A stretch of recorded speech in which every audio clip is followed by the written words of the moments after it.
Praise God friends. பிரசங்கி 4ஆம் அதிகாரம் 1ஆம் வசனம்.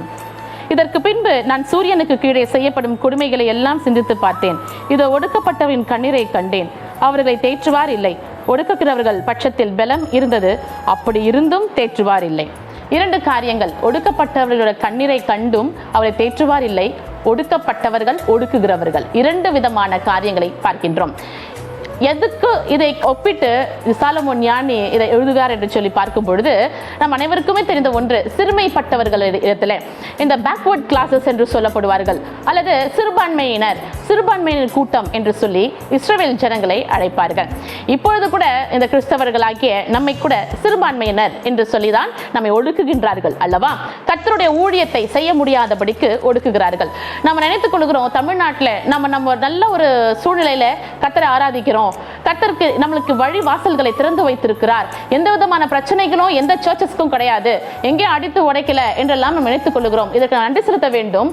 அதே வேளையில எத்தனையோ இடங்களிலே கிறிஸ்தவர்களை ஒடுக்குகின்ற காரியங்கள், போதகர்களை அடித்து உடைக்கின்ற காரியங்கள், திருச்சபைகளை அடித்து உடைக்கின்ற காரியங்களை பார்க்கின்றோம்.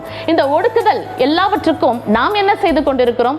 நாம் நன்றாகத்தானே இருக்கின்றோம். நாம் என்ன செய்து கொண்டிருக்கிறோம்?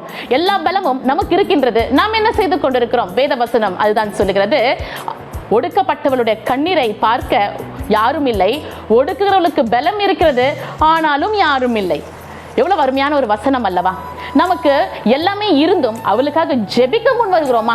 நான் இங்கிருந்து உட்கார்ந்து கொண்டு ஏதோ ஒரு மிஷனரியை என்னுடைய காணிக்கையின் மூலமாக தாங்குகிறேன், என்னோட தசம பாக மூலமாக திருச்சபைக்கு மாதம் என்னுடைய காணிக்கையை செலுத்துகிறேன். பர்ஃபெக்ட் கிறிஸ்டியன், வர சர்ச்சுக்கு போயிடுறேன், தான தர்மங்களை செய்திடுறேன், இதுக்கு மேல என்னப்பா வேணும்? ஓகே, இது எல்லாவற்றையும் அப்புறம் வைத்து விடுவோம். நான் என்னுடைய இனம், என்னுடைய சகோதர சகோதரிகள் ஒடுக்கப்படுகிறார்களே, ஒரு கூட்டம் மக்கள் அவளை எடுத்து மேய்க்கிறார்களே, மிதித்து போடுகிறார்களே, அவர்களுக்காய் நான் என்ன செய்ய வேண்டும்? எனக்கு இப்படிப்பட்ட லிபரலைசேஷனை கடவுள் கொடுத்திருக்கிறாரு. நான் எல்லா இடங்கள்லையும் சென்று ஏசப்பாவை நான் துதிக்க முடியுது, எந்த பிரச்சனையும் இல்லை, ஐ எம் சேஃப் அப்படின்னு சொல்லி நம்ம அழகா நல்ல ஒரு படகுல செல்வது போல நம்ம யோசித்து கொண்டு இருந்தோமே, ஆனால் நாம் தவறு செய்கிறோம் என்ற அர்த்தம். ஒருவேளை சில நாட்களுக்கு பிற்பாடு கூட அதே ஒடுக்குதல் இங்கும் வருவதற்கு காலதாமதம் இல்லை. நாம் என்ன செய்யப்பட வேண்டும் என்றால், எஸ்தர் ராஜாத்தியை போல நான் என் அறை வீட்டுக்குள் சென்று ராப்பகலும் 3 நாள் உபவாசித்தாலாம். தண்ணீர் குடியாமல், உணவு உண்ணாமல், தன் தேசத்துக்காக, தன் இனத்திற்காக ராஜாவிடத்தில் சென்று தன் இனத்தை விடுதலை செய்ய வேண்டும் என்று அவர்களுக்காக உபவாசித்து ஜெபித்து கண்ணீர் விட்டு கர்த்தரிடத்தில் அவளும் அவளுடைய தாதிமார்களும் அவரோட கூட இருக்கின்ற பணிப்பெண்கள் உள்பட அவளுடைய எல்லா இனத்தார்களுமாக சேர்ந்து உபவாசித்தார்களாம். பின்பு ராஜாவிடத்தில் செல்லுகிறாள். அந்த உபவாசம், அந்த ஜெபம் நமக்கு காணப்படுகின்றதா? ஒடுக்கப்பட்டவளை பார்த்து அயோச்சா பாவம், நம்மலாம் எவ்வளவு பரவாயில்லன்னு சொல்லுகிற அந்த கமெண்ட், அது மட்டும் தான் நம்மளால சொல்ல முடிகிறது.